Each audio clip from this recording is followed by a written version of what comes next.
Whether it's this Memorial Day weekend or this summer, we love our boating in South Florida, don't we? And while it's a lot of fun, it's also something to take very seriously. Liz Schmidt, the Director of Community Water Safety for the YMCA of South Palm Beach County, is here today with some safety reminders for us. Good morning. Nice to see you. Yeah, you too. Yeah, very appropriate this time of year. This is the unofficial start of the boating season, even though it's year-round pretty much. Yeah. And you're wearing the first tip. I am, yes. First tip is wear your life jacket whenever possible. This is a model that can actually stay collapsed, and then if you were to fall overboard, you pull on the string just like if you were on an airplane, and it provides that flotation. So these are a lot cooler than wearing the typical life jacket. That's what I was going to say. That's simple, right? A lot of times people say it's so bulky, and I'm a good swimmer, but anything can happen. Oh, anything, yep. Yeah, and the weather can come up so quick. Exactly. So. Yeah, another major factor is the weather. Don't take any chances whether it's threatening, and it changes like that. So fast. Yeah, be aware of what the weather is. Watch the weather before you go out, and watch those clouds. We know how quickly the weather can come up here. So pay attention, and if you see dark clouds, come on in.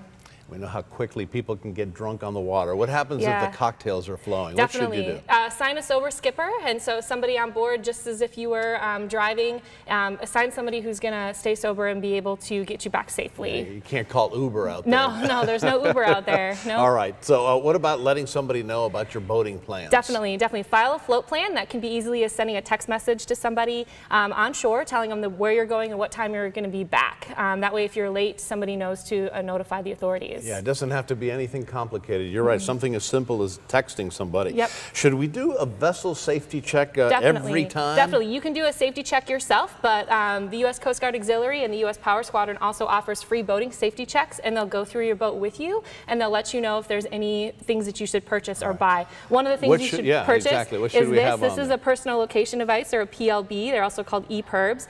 These use satellite to notify the authorities if you were to get lost. So a lot of times cell phones don't work if you're farther out on shore. So getting one of these and registering it to you or to your vessel is so important to make sure you get found if something happens. And have everybody on board know where the emergency cutoff switch is. Definitely. And so many times somebody gets knocked out of the boat and the boat just goes around in circles.